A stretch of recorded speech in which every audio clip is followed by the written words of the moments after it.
Of a couple of special comedy guests we have, because we've got some funny fucking people in the audience. I want to give them a chance to tell you some jokes. So ladies and gentlemen, please welcome my good friend, Miss Phoebe Bottoms. Come on up here, Phoebe. Yeah! Hey, how's it going, you guys in a basement? Yay! Basement Friday, that's what I call it. Every Friday I spend it in a cellar with sad older men. Hooray! I spend most of my time being sad for other people.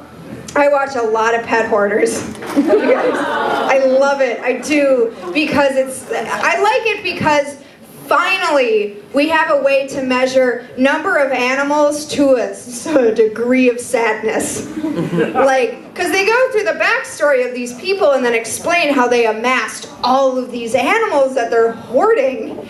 So it's like, on a scale of 1 to drowning in cats, how sad are you? This one guy got a divorce. So he was 19 pit bulls chained up in a forest worth of sad. And this one lady, her son committed suicide, so she was 84 earless, eyeless cats worth of sad. Which is upsetting, I know, you guys. But here's the thing. That also means she only loved her son 84 cats worth. Like if I committed suicide, I'd hope my parents would be at least 100 cats deep. And be like, just keep bringing the cats. There's no way that I'm gonna be not sad. But at 84, she was like, yeah, that's about right. Auschwitz got its sign stolen. Did you hear about that? Yeah, it's true. How do we know what it is anymore? I don't know. People are like, oh, it's like a train station or something. It's got a lot of cabins there. Don't groan. Come on, guy. It's history. Oh, you. But they found it. They found the sign. Let's all chill out. They found it in an Applebee's in Portland. Next to some wagon wheels and hubcaps and shit they found on the road. And they wanted it back. Understandably so. Auschwitz was like, look, we're Applebee's, we're gonna need that sign back. And Applebee's was like, no, can't do it, because we have this special item on our menu now that's dependent on this sign. It's the Auschwitz burger with a side of au jus. Oh, come on, you guys. All right. Thank you. Here's the thing about that joke. People are like, oh, well, you need to tell the audience that you're Jewish when you tell them that. I don't think that's true, because it's just a joke about chain restaurants and concentration camps. It's not the end of the world, you guys.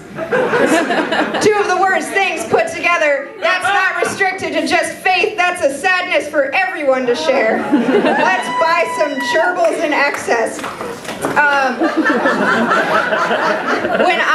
When I was little, meaning from the ages of 16 to whenever I stopped being too young, I only dated old men. And I still do, but now I'm too old to say that.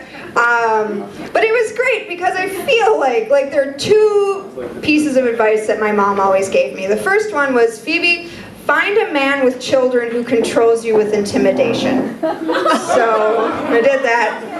And then the second one, which I really took to heart, was she said this, and she sat me down when I was 12 years old, because I was like, what's love, Mom? And she said, look, Phoebe, if you don't have a bruise on your upper tricep from your lover grabbing you in a mall, then he's not treating you right. And I took that to heart, you guys. I found the one.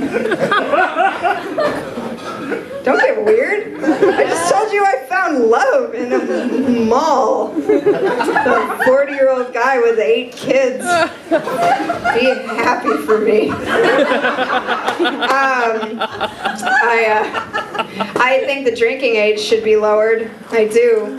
Because the problem is with drinking now is the 21-year-old thing. You know, you do 21 shots and people get alcohol poisoning from it. And I think the drinking age should be lowered to 2, because 2 shots have never hurt anybody. You're not going to see a 2-year-old fucking die of alcohol poisoning because he took 2 shots. If he did, he's a pussy. It's natural selection.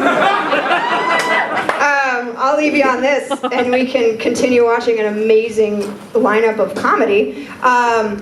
I'm going to give you a fact, and it's going to be exciting.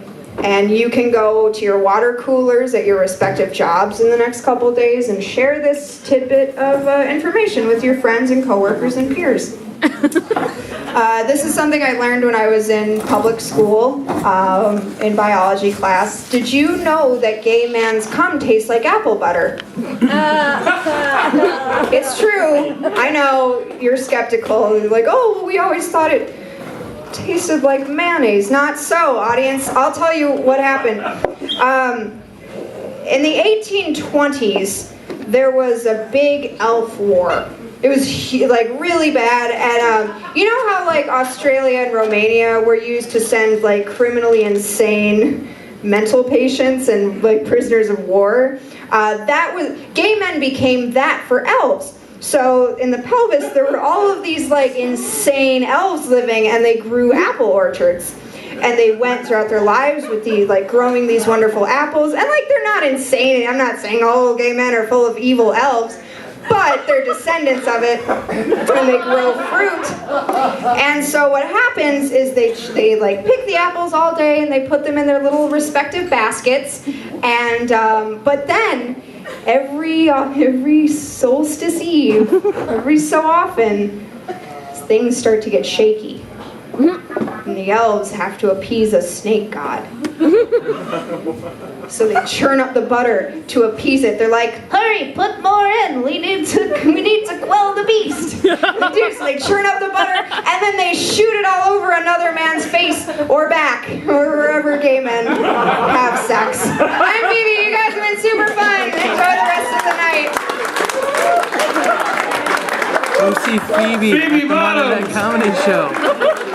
And know that she closed with gay men's cum tastes like apple butter.